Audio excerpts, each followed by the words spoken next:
मी मगाशी भाषणामध्ये सांगितलं की आम्ही दोन्ही पक्ष जे आहे हे एकाच विचारधारेने बांधले गेलेलो आहोत. एकाच विचारधारेने जे आहे दोन्ही पक्ष चालतात.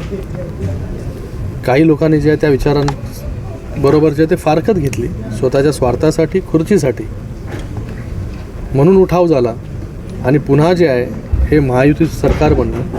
आणि आता त्याच्यामध्ये जे आहे हे मनसे पण आणि माननीय राजसाहेबांनी पूर्णपणे बिनशर्त पाठिंबा दिला. मला वाटतं राजसाहेबांचे जे विचार आहेत ते शिवसेनेचे विचार आहेत.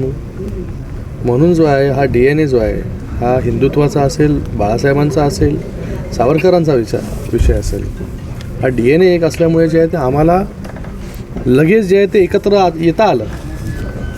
एवढे तुम्हीच म्हणालेत की बाबा आम्ही एकमेकांचा जो आहे हा विरोध करत होतो, वैचारिक विरोध होता, मतभेद होते, मनभेद जे आहेत हे मनभेद आमच्यामध्ये नव्हते. म्हणून जे आहे ते एकत्र एवढा सरळतेने, इतक्या सहज जे आहे हे आम्हाला एकत्र येता आलं.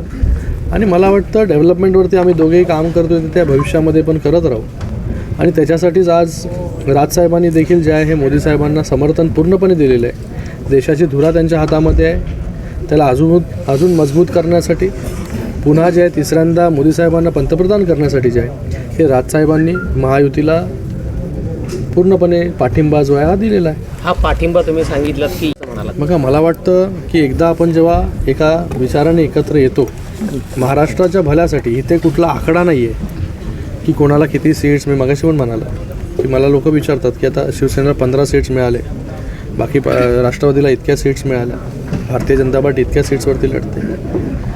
हे जेव्हा गठबंधन झालं हे एका विचाराने झालेलं आहे आणि त्या विचाराबरोबर जोडण्याचं काम जे आहे हे राजसाहेबांनी देखील केलेलं आहे. आणि आत्ता जेव्हा एका विचाराचे पक्ष एकत्र आलेले आहेत, हे मला वाटतं पुढे जर असं जात राहिलं तर मला वाटतं जसं काम या 2 वर्षामध्ये झालं आहे अजून चांगलं काम जे आहे भविष्यामध्ये पण होत राहील.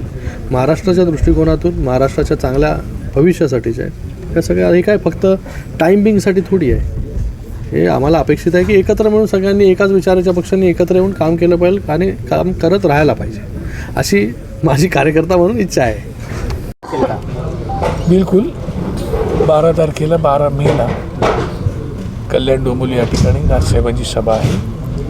त्या सभेला ते संबोधित करतील. त्याला स्वतः खासदार साहेब असतील, कदाचित CM साहेब असतील तर ते उपस्थित असतील.